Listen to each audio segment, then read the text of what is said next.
বিজয় থালাপতি এটা নতুন দল, মাত্ৰ 2 বছৰ হৈছিল, এটা জাতীয়তাবাদী দল। আৰু এই দলটোৱে কিদৰে বছৰৰ পাছত বছৰ ৰাজ কৰি অহা মহাশক্তিসমূহক উফৰাই পেলালে। এই বিজয় থালাপতিৰ দলটোক কিন্তু এসময়ত বহুতে সমালোচনা কৰিছিল, হাঁহিছিল যে এগৰাকী টিভি ছুপাৰষ্টাৰ, এগৰাকী হিৰোইন ৰিয়েল লাইফত হিৰোগিৰি কৰিব পাৰিব, ৰিয়েল লাইফত নোৱাৰে। এনেকুৱা এটা সময় আহিছিল যিটো সময়ত বিজয় থালাপতিৰ দলক গৈ বিজেপিৰ দৰে মহাশক্তিধৰ দলে 90খন আসনৰ অফাৰ কৰিছিল, উপ মুখ্যমন্ত্ৰী পদৰ বাবে বিজয় থালাপতিক অফাৰ কৰিছিল। কিন্তু বিজয় থালাপতিয়ে যেনেকৈ ৰিয়েল লাইফত গৈ ডন ষ্টাইলত থাকে, সেইটো বিজেপিকো ৰিজেক্ট কৰি দিছিল। নিজৰ দমত আজি মুখ্যমন্ত্ৰী পদৰ প্ৰাৰ্থী হ'বলৈ ওলাইছে বিজয় থালাপতি। এয়া বিজয় থালাপতিৰ কাহিনী। 234খন আসনৰ 108খন আসন দখল কৰিছে বিজয় থালাপতিয়ে।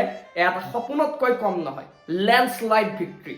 তামিলনাডুত এক প্ৰকাৰে ধুমুহাৰ সৃষ্টি কৰিছে, ধুমুহা লৈ আহিছে বিজয় থালাপতিয়ে। বিজয় থালাপতিৰ দল টিভিকেৰ জন্ম হৈছিল 2024 চনৰ 2 ফেব্ৰুৱাৰীত আৰু এতিয়া মুখ্যমন্ত্ৰী হোৱাৰ দিশে আগবাঢ়িছে বিজয় থালাপতি।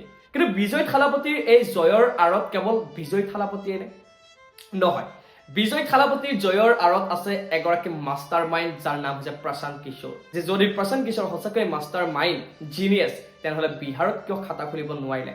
কিন্তু এটা কথা মনত ৰাখিব, আকাশ চোপ্ৰাই কেতিয়াও বেটিঙে বা পাৰফৰ্মেঞ্চেৰে দেখুৱাব পৰা নাছিল, কিন্তু এজ এ কমেণ্টেটাৰ আকাশ চোপ্ৰাৰ কোনো তুলনা নাই।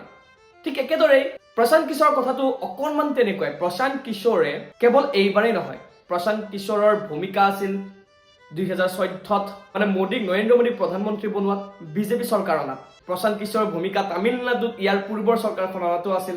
প্ৰশান্ত কিশোৰৰ ভূমিকা টিভিকে অনাতো আছে। আৰু প্ৰশান্ত কিশোৰ আছিল বিজয় থালাপতিৰ আঁৰৰ সেইগৰাকী ব্যক্তি, নেপথ্যত থকা সেইগৰাকী মানুহ, যিগৰাকীৰ মন্ত্ৰণাত তামিলনাডুত টিভিকেৰ চুনামি আহিছে। কিন্তু এটা কথা আপুনি যদি পেটাৰ্ণ এটা মন কৰে, সমগ্ৰ দেশত এটা বেয়া পেটাৰ্ণ হৈছে।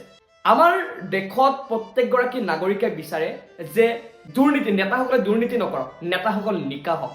কিন্তু সেইখন দেশৰ জনতাই আকৌ এইটোও বিচাৰে যে নেতাসকলে আমাক বিনামূলীয়াকৈ চব দিয়ক, চাউল, দালি বা মোবাইল ফোন, ইস্ত্ৰি, ফ্ৰিজ, বিদ্যুৎ, সকলো বিনামূলীয়াকৈ দিয়ক। এতিয়া আপুনি কল্পনা কৰক, এগৰাকী মানুহ আহিছে আপোনাৰ ঘৰত আৰু তেওঁ আহি আপোনাক চব বস্তু ফ্ৰীতে দি দিছে। আৰু সেই মানুহজনে সেই যে ফ্ৰীতে দিলে, মানে তেওঁ পকেটৰ পৰা উলিয়াই আপোনাক দি দিব নেকি? মানে কিয় দিব?